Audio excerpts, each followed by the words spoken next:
आज के वीडियो में हम लोग ऑटिज्म से अलग हटके कुछ और कारणों पे बात करेंगे।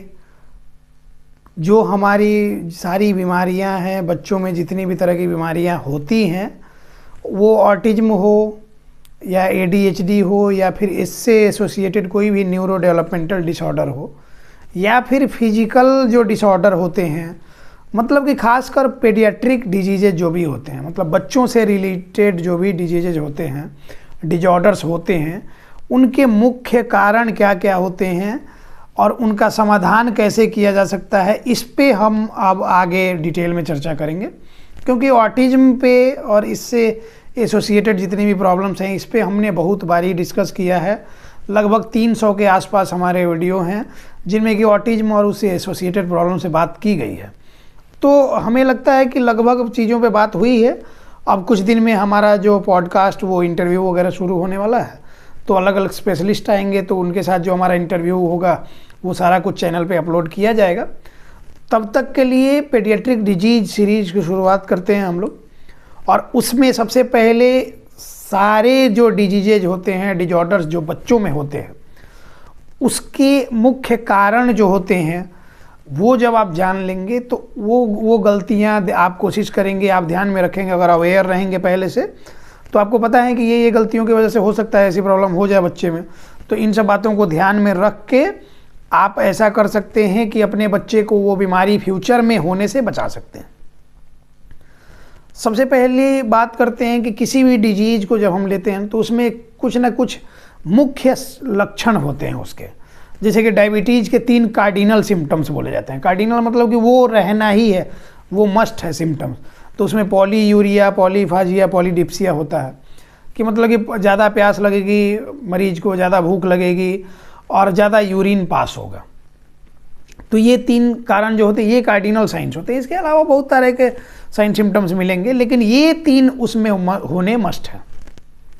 इसी तरह से बच्चों में भी किसी भी तरह की कोई प्रॉब्लम होती है ना, तो मेनली 3 तरह के फैक्टर्स होते हैं उसमें। सबसे पहला प्रीनेटल। प्रीनेटल मतलब क्या होता है कि जन्म से पहले की जितने, प्रेगनेंसी से लेकर जब मदर प्रेग्नेंट होती हैं और उस डिलीवरी के टाइम के बीच में जो भी फेज होता है, 9 महीने का, 9.5 महीने का जो भी फेज हमारा होता है, वो होता है प्रीनेटल फेज। तो प्रीनेटल पहला। दूसरा होता है पेरीनेटल। पेरीनेटल मतलब कि बर्थ के टाइम पे जो चीज़ें होती हैं वो सारा पेरीनेटल में आती हैं। और तीसरा होता है पोस्टनेटल, मतलब कि बर्थ के बाद, अगर बर्थ नॉर्मल हुआ उसके बाद भी पोस्टनेटल कॉजेज कुछ हो सकते हैं, हेड इंजरी वगैरह जो भी हुई, तो मतलब कि जन्म हो गया बच्चे का, सब कुछ नॉर्मल हो गया। जब हम लोग हिस्ट्री लेते हैं तो प्रीनेटल हिस्ट्री लेते हैं, फिर से पेरीनेटल हिस्ट्री लेते हैं, फिर से पोस्टनेटल हिस्ट्री भी लेते हैं, तब जाके प्रॉपर असेसमेंट आप कर सकते हैं बच्चे का। फैमिलियल हिस्ट्री ली जाती है, मदर की हिस्ट्री ली जाती है, सारी चीज़ें होती हैं, तब जाके एक प्रॉपर असेसमेंट होता है। तो ये 3 फैक्टर्स पे हम बात करने वाले हैं कि प्रीनेटल, पेरीनेटल और पोस्टनेटल। सबसे पहला फैक्टर हमारा था प्रीनेटल। प्रीनेटल मतलब क्या हुआ कि जब मदर ने कंसीव किया, मतलब जब वो प्रेग्नेंट हुई। अब वो प्रेग्नेंट लेडी जो होती है, अब देखिए जैसे जैसे इसलिए ना होता है कि जब प्रेगनेंसी का समय आता है तो मदर, माँ को भगवान का रूप क्यों कहा जाता है? क्योंकि वो सारी इम्यूनिटी, सारी एनर्जी को संचित करके और एक नए जीव का निर्माण करती है। तो इसलिए भगवान का दर्जा दिया गया है, सबसे ऊपर दर्जा माँ को दिया गया है हमारे समाज में।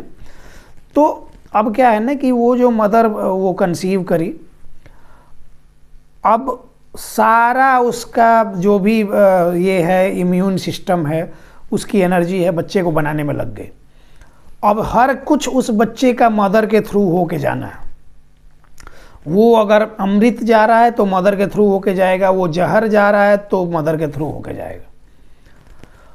अब जैसे क्या है कि हम ज़्यादातर देखते हैं कि मेंटली चैलेंज बच्चों की बात करते हैं, स्पेशल किड्स की बात करते हैं।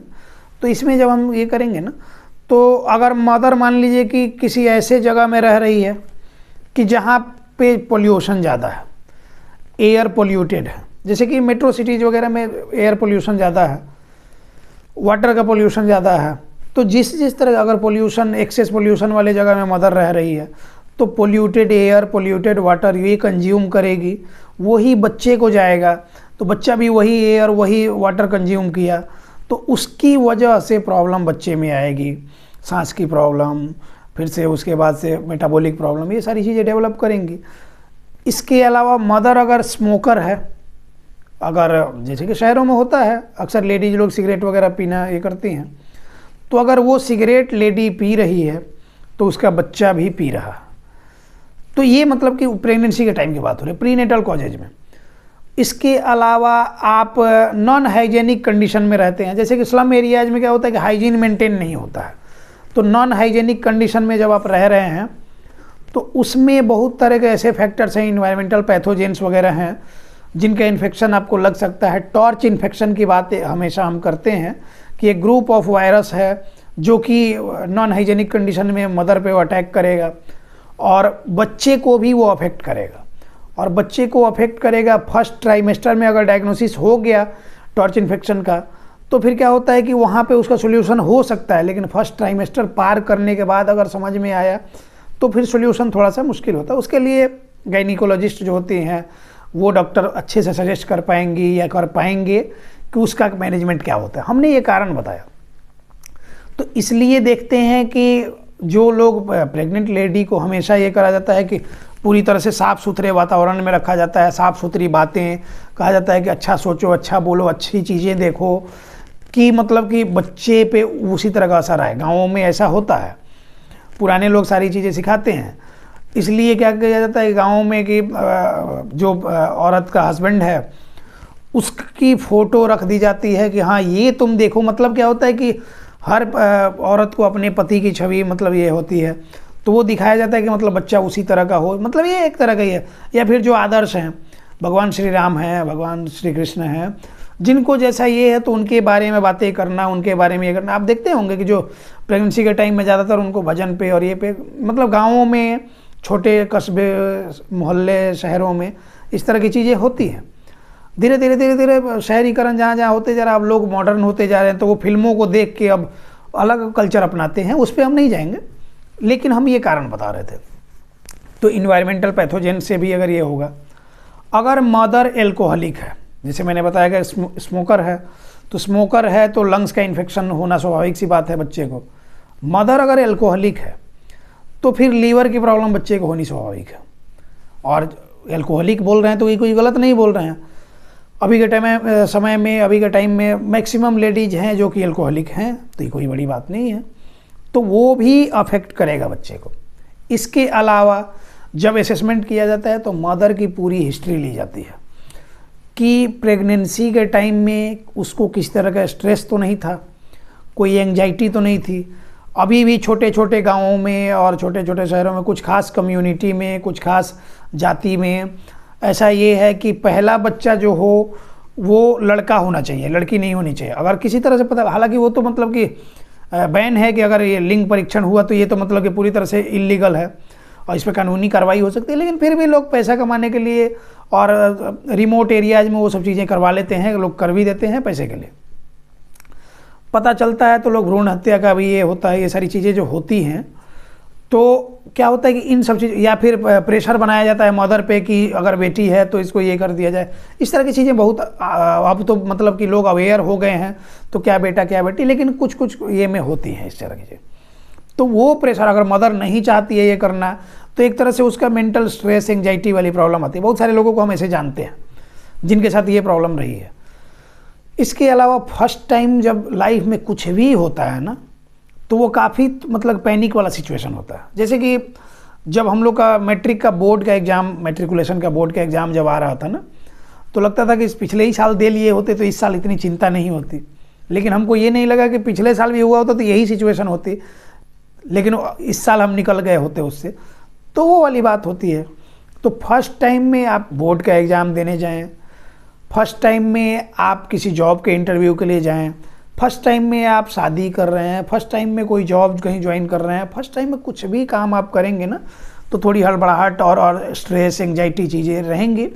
तो इसलिए लोगों एक्सपीरियंस लोगों से उसकी सलाह ली जाती है, तो धीरे धीरे एडजस्ट किया जाता है उस माहौल में। तो जब पहली बार प्रेगनेंसी का ये होता है ना, तो बहुत तरह के बर्डन होते हैं, बहुत तरह का स्ट्रेस, परिवार में बहुत तरह की चीज़ें, बहुत सारी रिस्पॉन्सिबिलिटीज़ आपकी हैं जो कि और बढ़ जाती हैं। इन सारे कामों को मैनेज करते हुए भी बच्चे को मैनेज करना, ये सारी चीज़ें, इसकी वजह से अगर मेंटल स्ट्रेस वगैरह होगा ना, लंबे समय तक चला जाएगा, और परिवार में किसी तरह का झगड़ा भी शुरू हो गया बंटवारे को लेके, ये बहुत तरह की चीज़ें होती हैं। जैसे कि हम हिस्ट्री में हम लोग लेते हैं तो उसमें पता चलता है कि ऐसे ऐसे रहा। इन सब चीज़ों का असर बच्चे पे पड़ेगा, वो स्ट्रेस का भी असर बच्चे पे पड़ेगा। इसलिए कहा जाता है कि एकदम स्ट्रेस फ्री रहें, आराम से अच्छा खाना खाएं, अनसंट चीज़ें नहीं खाएं, जंक फूड, फास्ट फूड, ये सब चीज़ों से बचाया जाता है प्रेग्नेंट लेडी को। तो ये सब क्योंकि ये एक नए जीवन का निर्माण करने जा रही, तो पूरी तरह से वो तपस्वी वाला, उसका तपस्वी नहीं बनना है उसको, तो ये सारी चीज़ें होती हैं। इसके अलावा कुछ लोग क्या क्या होता है कि किसी कारणवश वो एंजाइटी और डिप्रेशन की दवा ले लेते हैं, सीडेटिव ड्रग्स वगैरह लेते हैं, उन सब चीज़ों का भी असर होगा बच्चे पे। मदर को प्रेगनेंसी टाइम में किसी तरह की मेटाबॉलिक प्रॉब्लम रही, मेटाबॉलिक प्रॉब्लम मतलब कि जैसे कि बीपी या शुगर की प्रॉब्लम या फिर थायराइड की प्रॉब्लम, तो हार्मोनल इम्बैलेंस मदर को रहेगा, बच्चे पे भी उस चीज़ का असर होगा। तो ये सारी चीज़ें तो हो गई कि बर्थ से पहले बच्चे के प्रेगनेंसी के दौरान मदर के जब प्लेसेंटा से जुड़ा हुआ सारी चीज़ें बच्चे को मिल रही हैं, तो मदर के थ्रू ही सारी चीज़ें ये जा रही, स्ट्रेस वगैरह ये वगैरह सारा जो उसका असर बच्चे पे हो रहा है। तो ये सारे प्री नेटल कॉजेज हैं।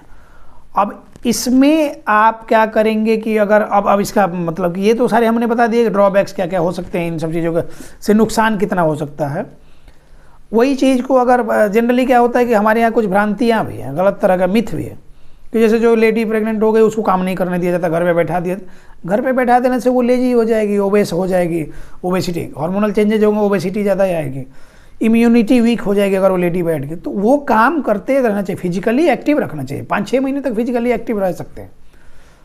मजदूर वर्ग में जो औरतें लेबरर का काम कर रही हैं, उनको हमने देखा है कि वो 6 महीने 7 महीने प्रेगनेंसी के ये तक वो बोझा उठा रही हैं, सारा काम इंडिपेंडेंटली कर रही हैं, और उनके बच्चे बिल्कुल स्वस्थ पैदा हो रहे हैं।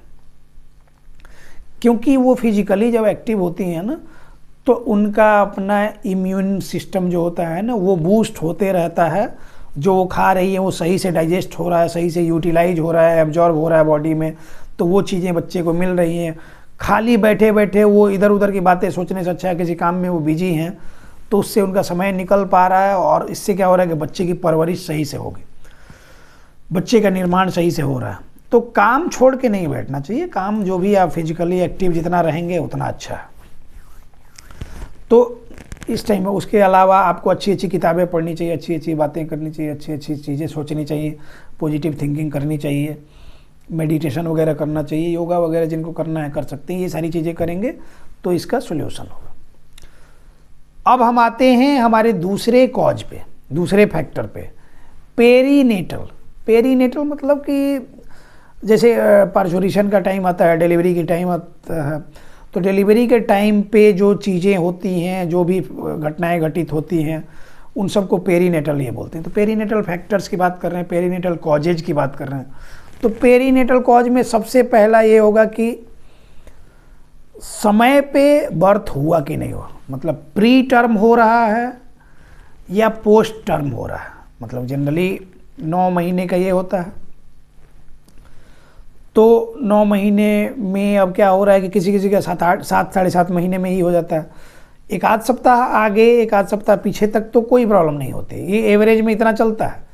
लेकिन किसी के 7 साढ़े 7 महीने में अगर बच्चा ये हो गया तो प्री टर्म डिलीवरी है। किसी का 9 महीना बीत गया, उसके अलावा भी 1-1.5 महीने और निकल जाते हैं, वो पोस्ट टर्म डिलीवरी है।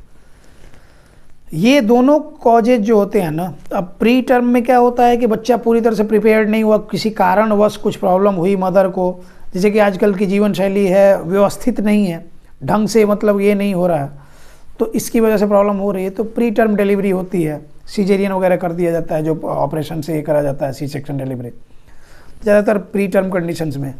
पोस्ट टर्म कंडीशंस में भी ऐसा ये करा जाता है कि 9 महीने का बीत गया और भी समय निकलते जा रहा है, लेकिन बच्चे का कुछ ये नहीं हो रहा, तो उस टाइम में भी जनरली सीजेरियन डिलीवरी वगैरह होती है। और अभी के टाइम में तो सीजरियन डिलीवरी कॉमन सी बात हो गई है। मदर भी उतना पेन बर्दाश्त नहीं करना चाहती हैं और डॉक्टर्स भी जो हैं अब एक तरह से ट्रेंड बन चुका है कि यही डिलीवरी करा लो, ज़्यादा अच्छा है। इसमें उनका भी अपना ये बन जाता है अच्छा खासा, तो इसलिए भी वो करते हैं, लोग भी रिस्क नहीं लेना चाहते। तो ये सारी चीज़, तो प्री टर्म डिलीवरी और पोस्ट टर्म डिलीवरी, इन दोनों कंडीशंस में भी आपको ये भी कुछ उस तरह के न्यूरो डेवलपमेंटल डिले या फिर इस तरह के कारण हो सकते हैं। अब ये तो प्री टर्म पोस्ट टर्म की बात होगी। अब डिलीवरी मान लो कि हो रही है, तो एक तरह से ब्रीच डिलीवरी की बात करते हैं।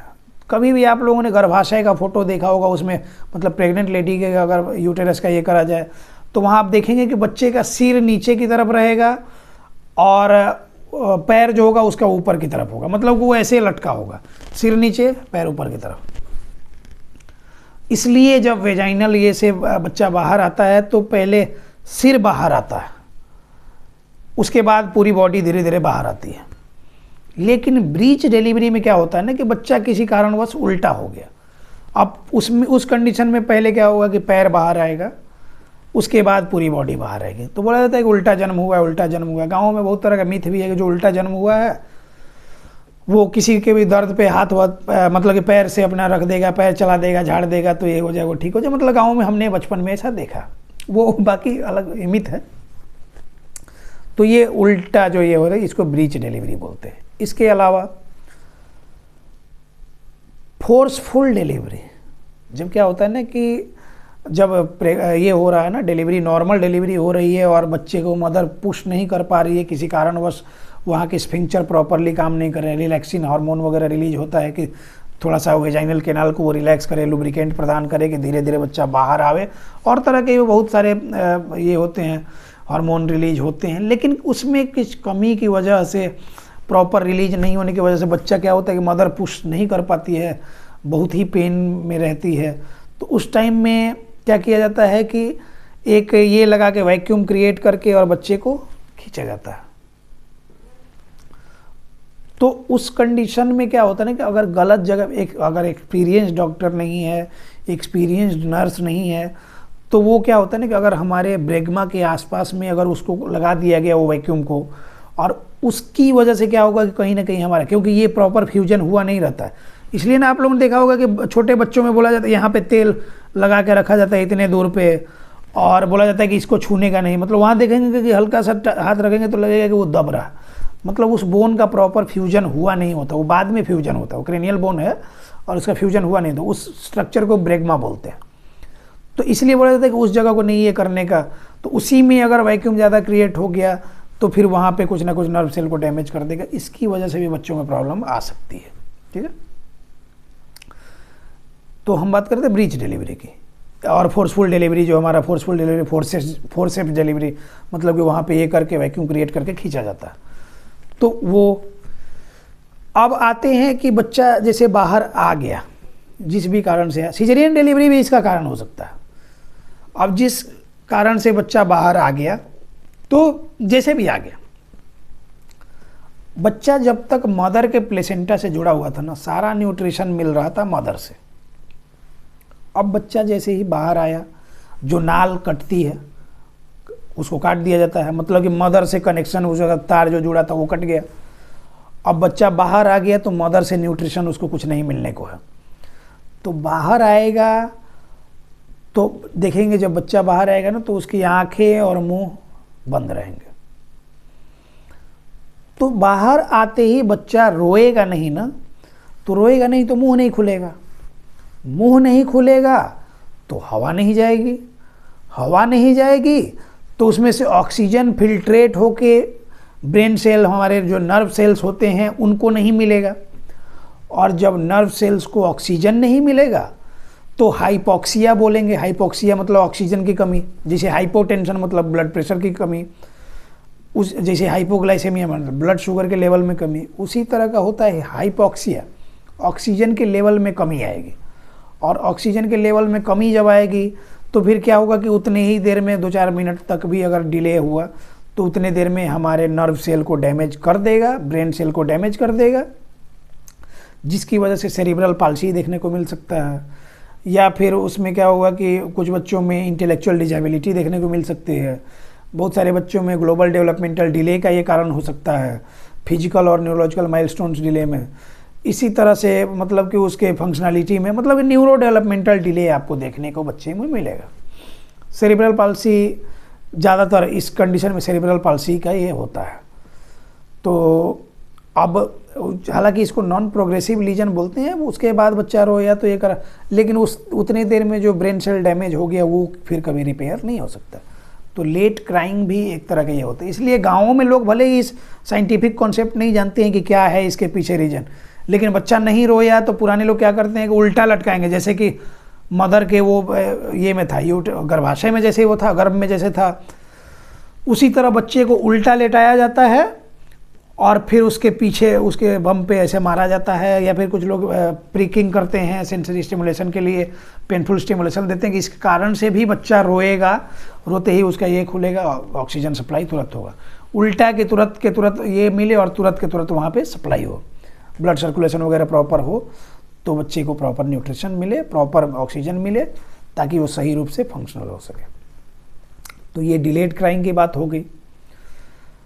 इसके अलावा अब पेरीनेटल में और कुछ कारण नहीं आएगा। बच्चा आराम से अगर डिलीवर हुआ तो मतलब कि उसको चोट वोट नहीं लगा उस टाइम में, किसी भी तरह की कोई प्रॉब्लम नहीं हुई, तो इतने कारण पेरीनेटल के होते हैं। हो सकता है कि एक दो कारण मेरे से छूट रहा हो, लेकिन ओवरऑल हम बात बता रहे हैं। तो इतने कारण होते हैं ये पेरीनेटल बर्थ के टाइम के। तो पेरीनेटल फैक्टर्स की बात कर लिए। अब हम तीसरे फैक्टर की बात करेंगे, सबसे इंपॉर्टेंट फैक्टर हमारा तीसरा। पेरीनेटल प्रीनेटल इंपॉर्टेंट है, तीसरा सबसे मैक्सिमम केसेस में पोस्टनेटल कॉज मिलेगा। तीसरा जो हमारा है वो पोस्टनेटल फैक्टर्स। पोस्टनेटल में क्या, बच्चे की बर्थ मान लीजिए कि सब तरह से नॉर्मल हुई, ठीक है, मदर को कोई प्रॉब्लम नहीं रही, बच्चे को बर्थ टाइम में कोई भी प्रॉब्लम नहीं हुई, सारे माइलस्टोन्स नॉर्मल रहे, कोई भी प्रॉब्लम बच्चे में नहीं आई है, वजन सब ठीक है, सब कुछ है। उसको क्या हुआ कि सोशल कम्युनिकेशन डिजॉर्डर डेवलप किया। लंबे टाइम तक वो आइसोलेशन में रहा, स्क्रीन टाइम उसका ज़्यादा रहा, मतलब वर्चुअल वर्ल्ड के एक्सपोजर में वो ज़्यादा रहा, उनके कांटेक्ट में ज़्यादा रहा, जैसा कि कोविड टाइम के बच्चों में हुआ। कोविड टाइम में जो भी बच्चे 6 महीने साल भर के थे, तो उन सारे बच्चों में इस तरह की प्रॉब्लम्स आई हैं, ठीक है। तो जब लंबे समय तक आइसोलेशन में बच्चा रहा, सोशल इंटरेक्शन की प्रॉब्लम बच्चे को हुई, ये एक तरह का वर्चुअल ऑटिज्म और सोशल कम्युनिकेशन डिजॉर्डर डेवलप करने में इसका योगदान है। बाहर की दुनिया से उसको मतलब नहीं रहा, अंडरस्टैंडिंग उतनी डेवलप हो नहीं रही है। इसके अलावा सेंसरी प्रोसेसिंग डिजॉर्डर वगैरह भी डेवलप कर जाते हैं। तो एक ये कारण रहा कि सोशल इंटरेक्शन की कमी, मतलब कि आइसोलेशन में रहना, न्यूक्लियर फैमिली में रहना। इसके अलावा सीजर, आप लोग समझते हैं, फिट बोलते हैं मिर्गी का दौरा, तो सीजर वगैरह अगर आ रहा है बच्चे को ना, फ्रीक्वेंट सीजर अगर बच्चे को आते रहेगा किसी भी कारण से, बहुत सारे बच्चे हमारे पास आए, कारण लिया गया तो 3 साल के एज तक बिल्कुल नॉर्मल, सारी डेवलपमेंट नॉर्मल थी। एक बच्चा आता था तो क्या हुआ कि दिवाली के दिन पटाखे सब और चल रहे थे, एक पटाखा उसके पास आके चला, वो देख के उसको डर गया, वहीं पे बेहोश होकर गिर गया। उसके बाद से उसको फ्रीक्वेंट सीजर के सिम्टम्स डेवलप कर गया। अभी कंडीशन ये है कि उस बच्चे को इंटेलेक्चुअल डिजेबिलिटी है, ग्लोबल डेवलपमेंटल डिले का कंडीशन है, तो फ्रीक्वेंट सीजर्स आने शुरू हुए। एक ये कारण भी हो सकता है इस तरह के प्रॉब्लम्स को डेवलप करने में। इसके अलावा हेड इंजरी, बहुत बारी क्या होता है कि बच्चे कहीं ऊंचाई पे चढ़े, बहुत सारे बच्चे नहीं चढ़ते हैं, कहीं कहीं भी पतले पतले ग्रिल वगैरह पे चढ़ते जाते हैं, वहाँ से गिरेंगे, हेड इंजरी हो जाएगी, सीवियर इंजरी हो गई। उसकी वजह से क्या होता है कि बच्चे उसके बाद से देखेंगे कि मंदबुद्धि हो जाएंगे, बहुत तरह के प्रॉब्लम्स उस तरह के आते हैं। तो ये कारण हो सकता है। इसके अलावा किसी तरह का सीवियर इलनेस रहा, लंबे समय तक बच्चों को डेंगू, चिकनगुनिया, ये सब चीज़ें रह गई, उन सब बीमारियों के कॉम्प्लिकेशंस के तौर पे क्या होगा कि न्यूरो डेवलपमेंटल डिले देखने को आपके मिल सकता है बच्चे में। तो ये सारे होते हैं पोस्ट नेटल कॉजेज में। किसी तरह का फियर का सेंस डेवलप कर गया। एक बच्चा हमारे पास था तो उसमें क्या हुआ कि वो स्कूल जाता था और एक दिन स्कूल से आया, वो काफ़ी डर गया, स्कूल जाना ही नहीं चाहता था। वहाँ पीयर्स ग्रुप में क्या हुआ नहीं हुआ वो एक्सप्रेस नहीं कर पाया और तब से वो डर गया। तो ये फियर के सेंसेस भी जो डेवलप करते हैं और वो परसिस्ट कर जाएंगे, तो इसकी वजह से भी बच्चों को प्रॉब्लम होती है। इसके अलावा खान पान रहन सहन पे भी डिपेंड करता है। तो ये थे हमारे 3 तरह के मेन फैक्टर्स। इसमें कितने सारे कारण हो सकते, कॉजेज कारण हो सकते हैं, हमने सारी चीज़ें आपको बता दी। मैनेजमेंट पे चर्चा होता है कि जैसे जैसे कंडीशन है उसका प्रॉपर असेसमेंट होता है, उसके हिसाब से मैनेजमेंट किया जाता है। अब इसी वीडियो में एक प्रैक्टिकल एग्जाम्पल हम हमेशा ऐड करते हैं, तो आज एक प्रैक्टिकल एग्जाम्पल ऐड करेंगे। अभी कल की बात है, हमारे पास आसाम से एक बच्ची को, 13 साल की बच्ची है, उसको लेके उसके माता पिता, उसके परिवार वाले आए हैं हमारे पास। उन्होंने पहले से बुकिंग कराई थी और उनको अभी समय मिला तो वो लोग आए हुए हैं और हमने बच्ची को देखा, उसके बारे में सारी हिस्ट्री वगैरह ली। उसके बाद उसमें ये मिला कि वो जन्म के टाइम में लेट से रोई थी, देरी हो गई थी उसको रोने में। लेट से रोने की वजह से क्या हुआ कि उस टाइम तो मतलब कि कुछ ये नहीं हुआ, जन्म हुआ 4-5 मिनट बाद से वो अपना खूब रोई। उसके बाद घर आ गई, सब कुछ नॉर्मल था, मदर का हेल्थ बिल्कुल सही था, कोई प्रॉब्लम मदर को नहीं थी।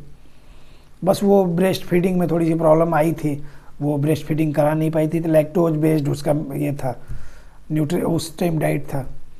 इसके अलावा चीज़ें थोड़ी थोड़ी डिले चल रही थी। तो नहीं होता है कि पेरेंट्स को लगता है कि चलो कुछ समय बाद ये सब चीज़ें सही हो जाएंगी। बड़े बुजुर्ग भी कहते हैं कि वो फलाने का लड़का का ऐसा था, वो ठीक हो गया, कुछ दिन देख लेते। तो इस तरह इन लोग का भी मानना है कि हम लोग भी थोड़ा बहुत डाउट तो लगता था, लेकिन हम लोगों ने सोचा कि चलो ये रिकवर कर जाएगी, ठीक है। उसके बाद क्या हुआ कि धीरे धीरे दिखने लगा कि नहीं, अपने एज ग्रुप के बच्चों के हिसाब से ये नहीं हो रही। अब वो जो जैसा मैंने बताया, अभी हम जो पेरीनेटल कॉज में कह रहे थे कि डिलेड क्राइंग या लेट क्राइंग की बात हो रही थी, तो उसमें हाइपोक्सिया का कंडीशन डेवलप करा, इस बच्ची में भी वो हुआ। उसके बाद उसको चलने फिरने में थोड़ी सी प्रॉब्लम, गर्दन संभालने में प्रॉब्लम, उसको बैठने में प्रॉब्लम, मतलब कि उसमें क्या होता है कि मोटर फंक्शन भी डिस्टर्ब होता है। मैंने बताया उसमें, जैसे कि पहले बताया, तो इसमें मोटर फंक्शन भी डिस्टर्ब हुआ। मतलब क्या हो रहा है कि ग्रॉस मोटर फंक्शन भी इसका डिस्टर्ब हो रहा है, मतलब फिजिकल माइलस्टोन्स भी जो हैं वो भी डिले हो रहे थे। और उसके बाद से इसमें न्यूरोलॉजिकल माइलस्टोन्स जो होते हैं वो भी डिले हैं। इसके बाद इन्होंने एक माता पिता जितने अपने ये होती है, जहाँ जहाँ लोग बता देते हैं। अब कहा जाता है ना कि जाके पैर न फटी बिवाई, सो क्या जाने पीर पर आई। मतलब क्या होता है कि जिसके एड़ी में बिवाय एक तरह का घाव होता है।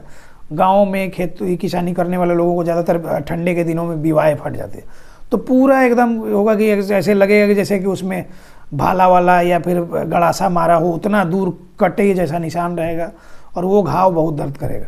हमारे यहाँ एक थे, हमारे यहाँ मतलब कि हमारे खेती बाड़ी को देखने के लिए एक आदमी रखे गए थे, तो उनके पैर में हम लोग देखते थे, तो उनको हम लोग बोलते थे कि मतलब कि क्या है, तो बोलते थे बिवाय है। हम लोग को नहीं समझ में आता था कि बिवाय, हम लोग को तो नहीं होता था कभी, क्योंकि हम लोग तो आदत है कि वैसलीन वगैरह लगा के और तब एकदम मतलब कि उसको नॉरिशमेंट देने का, ठंडे में जैसे जनरली ये होता होट फटता है तो उसको नॉरिश करते रहने के, लेकिन वो सब लोग नहीं करते। तो उसी चीज़ कि जिसके पैर में फटी हो वो चीज़ें उनको ही पता है। इन लोग को भी बेचारे क्या करें, इनको जो साथ इनके प्रॉब्लम हुई, जिसने जहाँ बताया अपने जानने भर में ये लोग हर जगह गए। आज हमने उनका सारा रिपोर्ट देखा, लेके सारा स्टडी किया, तो देखा कि लगभग जहाँ जहाँ लोग बताए ये लोग गए हैं। सब तरह की जांच जितनी होनी चाहिए कोरम पूरा करने के लिए सारे जांच भी हुए हैं, लेकिन सॉल्यूशन किसी ने नहीं दिया। और इसी में 10 साल उनका निकल गया। 3 साल के एज में पता चला, तब से वो दौड़ ही रहे हैं, 10 साल निकल गया, लेकिन बच्ची में प्रॉब्लम अभी भी ज़्यादा है। अब उसके चलने फिरने में थोड़ी सी प्रॉब्लम, इसके अलावा च्यूइंग में प्रॉब्लम, ड्रूलिंग की प्रॉब्लम, इंटेलेक्चुअल फंक्शन में आपको काफ़ी मतलब कि दिखेगा कि काफ़ी वो स्लो है। तो मतलब इंटेलेक्चुअलिटी भी नॉर्मल बच्चों की तरह नहीं है, मतलब इंटेलेक्चुअल ये भी उसका डिस्टर्ब हुआ है, इंटेलेक्ट भी डिस्टर्ब हुआ है, IQ भी उसका डिस्टर्ब हुआ है। तो इस पे स्टार्टिंग से ही अगर रिहेबिलिटेशन पे काम हुआ होता, न्यूरो डेवलपमेंट पे काम हुआ होता, तो 10 साल में काफ़ी कुछ चीज़ें अचीव की जा सकती थी। लेकिन खैर कोई बात नहीं, आज भी हमने उनको सारी चीज़ें, वो जब देखा मैंने तो सारी चीज़ें समझाई, और उसके बाद वो इससे पहले कोई इस तरह की क्लैरिटी उनको दिया नहीं था, हमने सारी बातें समझा दी और कहा कि देखिए अभी आए हैं, प्रॉपर असेसमेंट होगा बच्चे का, उसके बाद जब आप जाएंगे जो चीज़ें आपको बताई जाएंगी, जब आप उस पर काम करेंगे तो बच्चे में काफ़ी हद तक इम्प्रूवमेंट के चांसेस हैं अभी भी। तो जैसा बताया कि हाइपोक्सिया का कंडीशन, अब उसमें कुछ टेक्निकल MRI वगैरह जो डॉक्टर लोग कराए थे कहीं कहीं, तो उसका MRI मैंने देखा, तो MRI में कुछ टर्म्स ऐसे हैं जो कि टेक्निकल टर्म है, आप लोगों को समझ में नहीं आएंगे। उसके लिए हम धीरे धीरे कॉमन भाषा में चीज़ें समझाना चाहते हैं। बस हम ये कहना चाहते हैं ना कि हम लोग हमेशा सेकेंडरी अप्रोच की तरफ भागते हैं, जांच कराने पे, दवाई खाने पे। रूट जो कॉज है, प्राइमरी जो कॉज है और प्राइमरी सॉल्यूशन है, उस पर हम लोग जाते ही नहीं। मैंने कहा कि नॉन प्रोग्रेसिव लीजन, मतलब कि जो डैमेज हो गया वो उसमें अब कुछ ये नहीं होने को है, जो सिम्टम्स होते हैं सिम्टोमेटिक, उसका मैनेजमेंट चलेगा, ठीक है। तो वो न्यूरो डेवलपमेंट थेरेपी में चलेगा। उसके लिए अब उसका अगर फिजिकल फंक्शन डिस्टर्ब हो रहा है तो उसमें फिजियोथेरेपी भी चलेगी, उसके न्यूरोलॉजिकल फंक्शन डिस्टर्ब हो रहे हैं उसमें न्यूरो डेवलपमेंट थेरेपी है, सेंसरी इश्यूज वगैरह है, सेंसरी इंटीग्रेशन थेरेपी चलेगी। तो ये सारी बैलेंसिंग, कोऑर्डिनेशन, ये सारी चीज़ें ऐड करके एक प्रॉपर एक प्लान, स्पेसिफिक प्लान उसमें ये किया जाएगा, तब जाके बच्चे में इम्प्रूवमेंट होगी। तो आप लोगों भी को भी समझने की ज़रूरत है कि आप लोग इधर उधर भाग दौड़ जो करते हैं ना, आप लोग बड़ा बड़ा डॉक्टर चुनना चाहते हैं, बड़ा बड़ा हॉस्पिटल चुनना चाहते हैं जहाँ के 6 महीने में नंबर है। नहीं देखते हैं कि लोग उस डॉक्टर को हीरो बना देता है जिसके यहाँ 6 महीने में, 3 महीने में एक बार नंबर लगता है। ये अलग बात है कि वो आदमी बस है कि वो खाली टाइम में बैठा हुआ है, मतलब उससे नहीं है। वो जानबूझ के अपना ये बनाने के लिए कि हम इतने दिन बाद नंबर होता है, लोगों में एक बौखाल बनानी, वो सब चीज़ों को फेर में नहीं पड़ना है। जहाँ भागे ना, भीड़ से थोड़ा सा अलग रहना होता है। भेड़ चाल का हिस्सा कभी भी नहीं बनना चाहिए, तभी जाके आप लाइफ में सक्सेस होंगे। इसलिए हम कहते हैं कि हमेशा रूट कॉज जाने, उसका जो मेन है प्राइमरी सॉल्यूशन के बारे में ये मेरा है। नहीं समझ में आता है, जैसे हमने उनको आज समझाया, एक डॉक्टर विकास दिव्य कीर्ति हैं, वो दृष्टि IAS वाले। हमको कभी भी UPSC BPSC में जाने का कभी भी ये नहीं रहा, हमको सिविल सर्विसेज में जाने का कभी भी ये नहीं रहा, लेकिन हिंदी वो लिटरेचर पढ़ाते हैं, सॉरी हिंदी की बात कर रहे हैं तो साहित्य की बात करेंगे, साहित्य पढ़ाते हैं, हिंदी साहित्य पढ़ाते हैं, और हिंदी के बारे में जो चीज़ें वो कहते हैं, जिस लेवल पे वो लेके जाना चाहते हैं, जिस तरह की उनकी बातें हैं, उनके मतलब कि उनको देख के हर किसी को ये हो जाए कि इनसे बहुत कुछ सीखा जा सकता है। तो हम भी उनका वीडियो देखते रहते हैं तो उसमें सीखा। तो जैसे अभी हिंदी पर एक ये था कि जैसे कि कोर्ट में बहस होता है, तो अभी जो क्लाइंट है उसका वकील उसके लिए बहस कर रहा है, जिरह कर रहा है, वकील अंग्रेजी में बात कर रहा है, जज अंग्रेजी में बात कर रहा है, क्लाइंट को है कि उसको अंग्रेजी समझ नहीं आती, उसको हिंदी या फिर उसकी लोकल लैंग्वेज समझ में आ रही है, जो भी उसकी मातृभाषा है। तो क्यों नहीं सुनवाई उसी भाषा में होनी चाहिए कि उसको भी समझ में आए कि बात क्या हो रही है, तो फिर वो अपनी तरफ से भी कुछ इंक्लूड कर सके उन सब चीज़ों में अपना पक्ष साबित करने के लिए। लेकिन ये क्या हुआ कि अब आप इंग्लिश में वकील जिरह कर रहा है, जज इंग्लिश में फैसला सुना रहा है, और फिर क्या हुआ कि पता चला कि क्लाइंट को जेल हो गया, उसको पनिशमेंट मिल गई और उसको पता भी नहीं क्यों। तो इसलिए लोकल लैंग्वेज ज़रूरी है। हम हमेशा इस पे कहते हैं कि लोकल लैंग्वेज ज़रूरी है, उसको अपने बच्चे में ये कीजिए, वो चीज़ें सिखाइए, बाहर की चीज़ें वो सीख लेगा। इसके अलावा उन्होंने एक बात और बोली कि जैसे डॉक्टर के पास हम लोग जाते हैं तो मरीज़ जनरली जाता है, कम पढ़ा लिखा मरीज़ है, डॉक्टर इंग्लिश में लिख रहा है, वो भी क्या लिख रहा है वो पूरा किसी को समझ में नहीं आएगा। सिर्फ फार्मेसी वाले, जैसे कि फार्मेसी दुकान वाले समझ लेते हैं कि क्या लिखा हुआ है, P लिखा हुआ ऐसे ऐसे करके, L लिखा हुआ वो पैरासीटामोल है, वो फार्मेसी वाला ही समझ सकता है और कोई नहीं समझ सकता।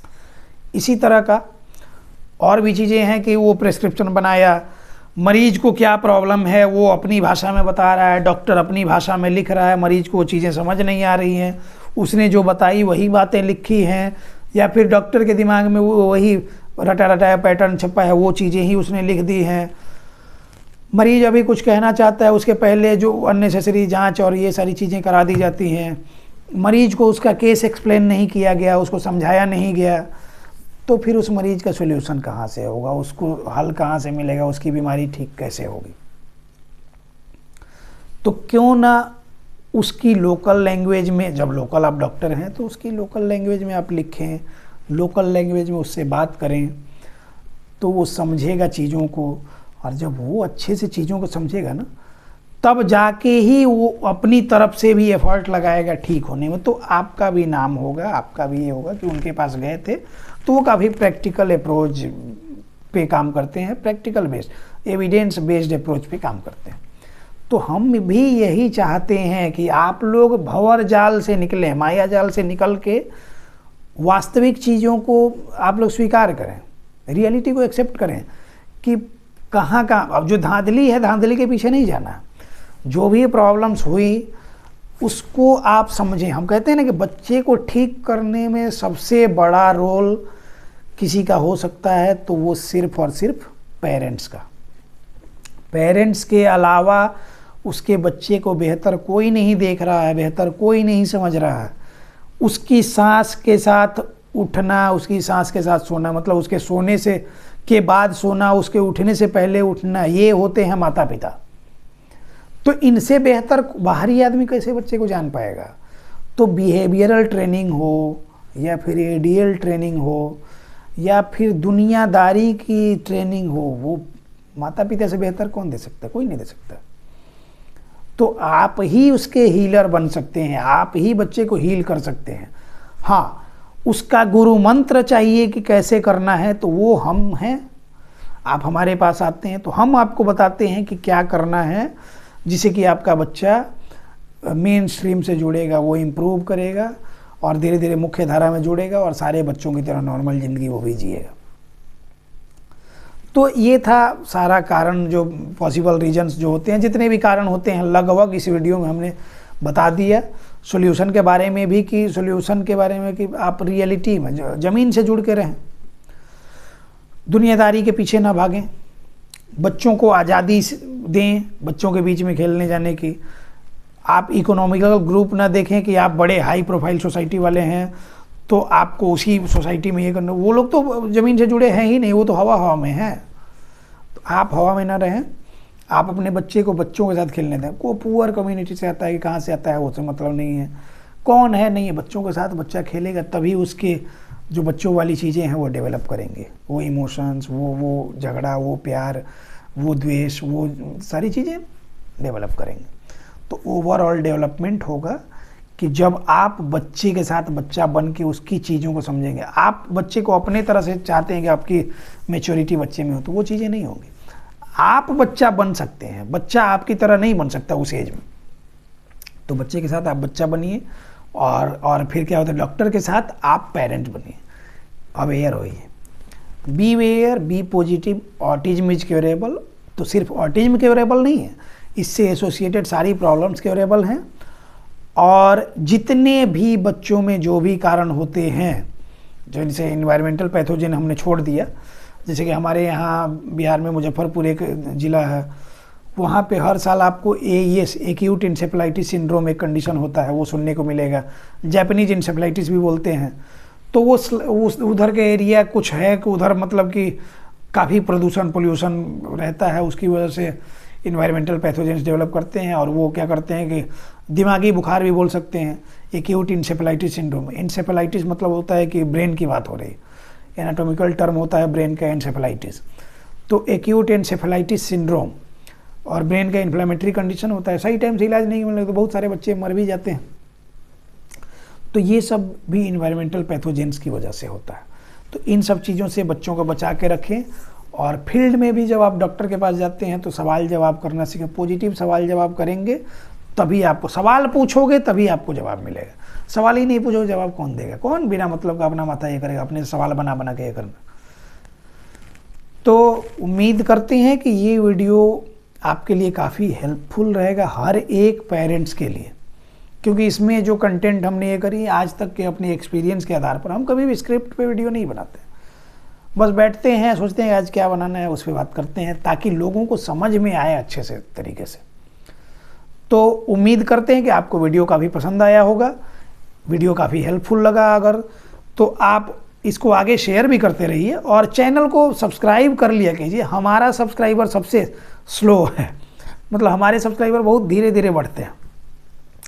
हम उल जुलूल की बातें नहीं करते हैं, हम ट्रैफिक जुटाने के लिए कुछ भी उल जुलूल तो करेंगे नहीं, जेन्युइन बातें करेंगे। ये आपका दायित्व है कि इस चैनल को आगे बढ़ाएंगे, जितने लोगों तक बढ़ाएंगे लोग बेनिफिटेड होंगे, उनको बेनिफिट मिलेगा। तो इन्हीं सब बातों के साथ इस टॉपिक को क्लोज करते हैं, मिलते हैं किसी नेक्स्ट टॉपिक में। Be aware, be positive, every disease and disorder is curable. धन्यवाद।